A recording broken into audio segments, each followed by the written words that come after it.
Senador.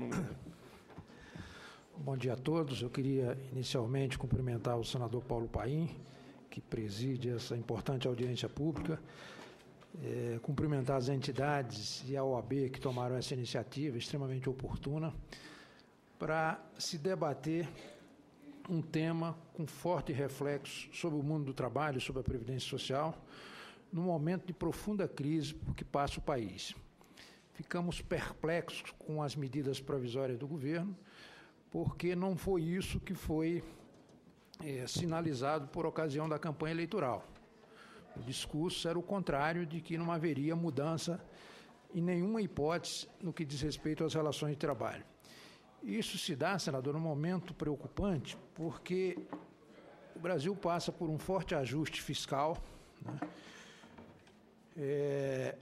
Um momento em que se aumentam tarifas de energia, se aumentam os juros, se aumenta impostos, e isso naturalmente faz com que o setor empresarial, que já tinha um interesse em reduzir custos, né, com sua folha de salário, aproveitar esse momento sobre esse pretexto para eventualmente demitir trabalhadores. O governo, nesse momento, não tem margem fiscal, como tinha em outras oportunidades, para fazer desonerações, concessões, incentivos, natureza creditícia, monetária, etc. Então, é provável, muito provável, que o setor empresarial, que cresceu tanto no Congresso quanto no governo, é bom dizer que os postos-chaves da atividade econômica hoje estão sendo administrados por ex-presidentes de confederações patronais, que historicamente tinham uma agenda muito dura no sentido em relação aos trabalhadores, no sentido de redução de direitos. Então, uma medida absolutamente inoportuna e absolutamente inconstitucional. Eu queria até começar por esse aspecto, chamando a atenção para 3 aspectos dessa medida que nós consideramos inconstitucional e que a doutora Thaís aqui com certeza vai aprofundar essa análise. Em relação à medida 664, há 3 inconstitucionalidades nela. É tanto que 4 entidades apresentaram ações diretas de inconstitucionalidade em relação a essa matéria. A primeira inconstitucionalidade é de natureza formal.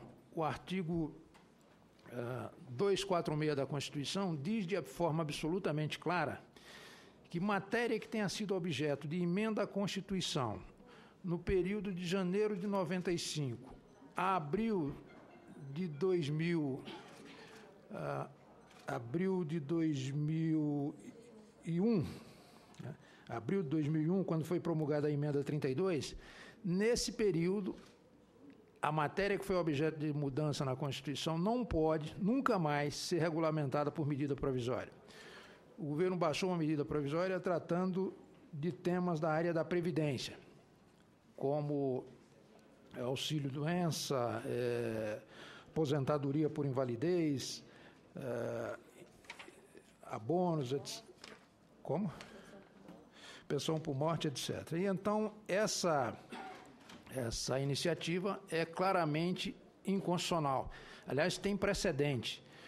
O presidente Lula, se não me engano, em 2001, baixou uma medida provisória tratando do auxílio-doença, e o Supremo prontamente a declarou inconstitucional com fundamento nesse dispositivo. Então, do ponto de vista formal, é absolutamente inconstitucional essa medida, porque ela não encontra amparo no texto constitucional. Aliás, se o presidente do Senado tivesse que devolver alguma MP, essa seria a MP adequada, considerando que ela é claramente inconstitucional e inadequada desse ponto de vista.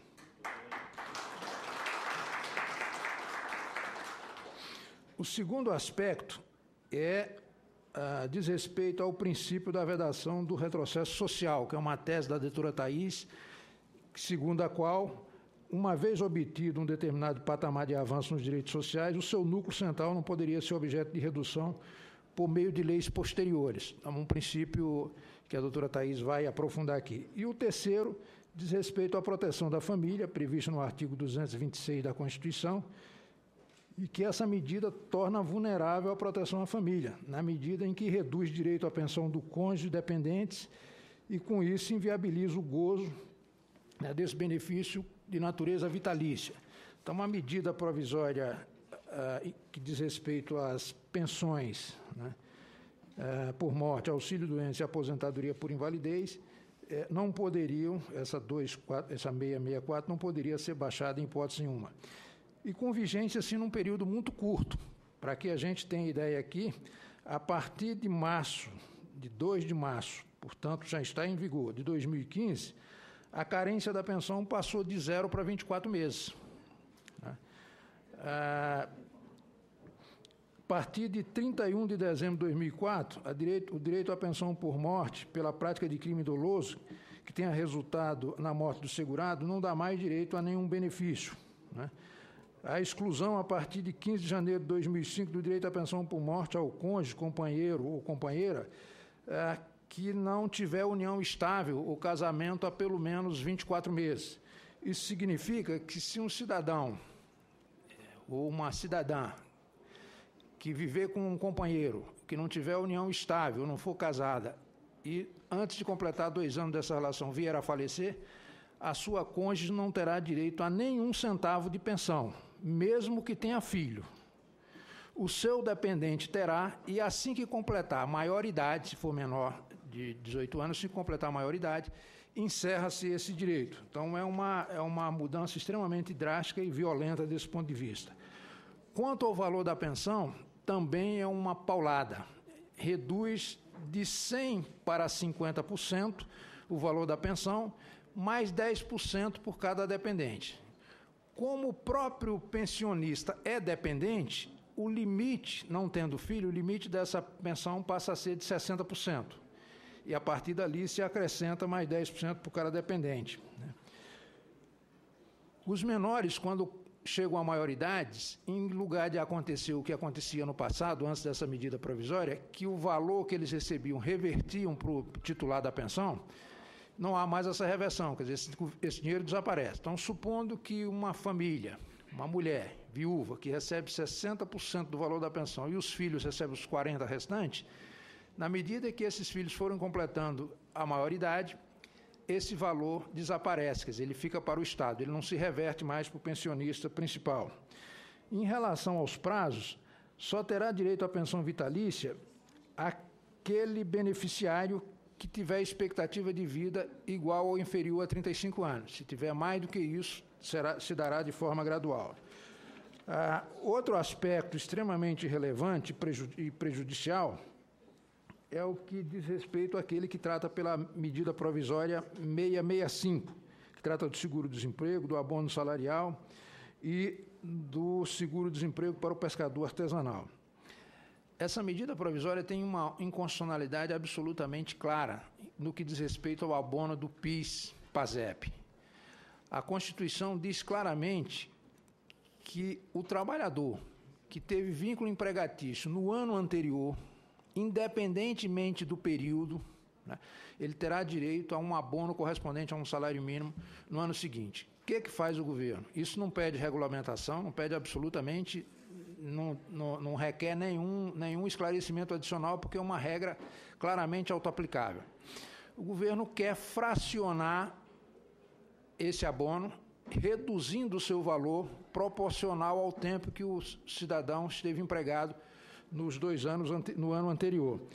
É uma medida completamente inconstitucional, porque não cabe o fracionamento do abono, e extremamente perversa e mal intencionada, porque ela foi apresentada no penúltimo dia do ano, né, em que o trabalhador teria direito àquele benefício. Então, pela regra que foi feita, o trabalhador vai se prejudicar não apenas em relação a 2015, mas também em relação a 2014, porque, em tese, ele não teria completado aquele período.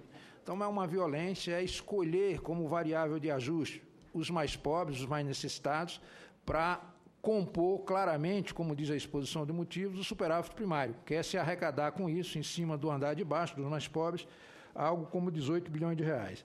E o Congresso não pode aceitar isso passivamente. Então, essa iniciativa do senador Paim, de tratar desse tema oportunamente, ou seja, antes da comissão que vai tratar dessa matéria se reunir, é uma medida extremamente oportuna. A comissão mista que vai tratar dessa matéria terá que se manifestar pela admissibilidade e, em sendo uma análise técnica, certamente declarará inconstitucional no que diz respeito às questões previdenciárias todas, por erro formal, e em relação também ao abono. Nos demais aspectos, embora o governo possa dispor sobre isso, o modo como fez foi extremamente exagerado e, para não dizer, perverso. Então, a ação do Congresso Nacional, na minha avaliação, deve ser na direção de, por inconstitucionalidade formal, rejeitar essas medidas provisórias, né? E o governo que encaminha um projeto de lei ele pode fazer isso, né?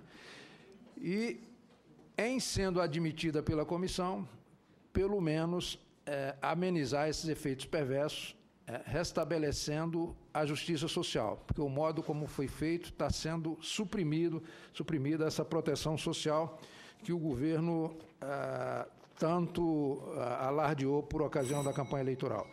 Então, apenas para concluir... Toninho, tem mais 5 minutos ainda, se quiser comentar, principalmente a segunda MP, eu daria a todos 10 com mais 5. Quando toca a campainha, os primeiros 10.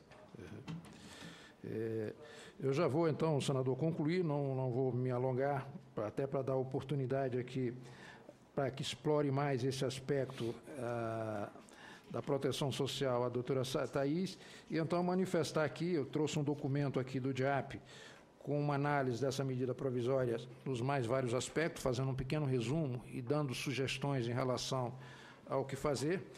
E, mais uma vez, apenas registrar aqui o agradecimento pelo convite e dizer da satisfação de participar aqui em nome do DIAP e, mais uma vez, cumprimentar o senador Paim por essa iniciativa. Muito obrigado.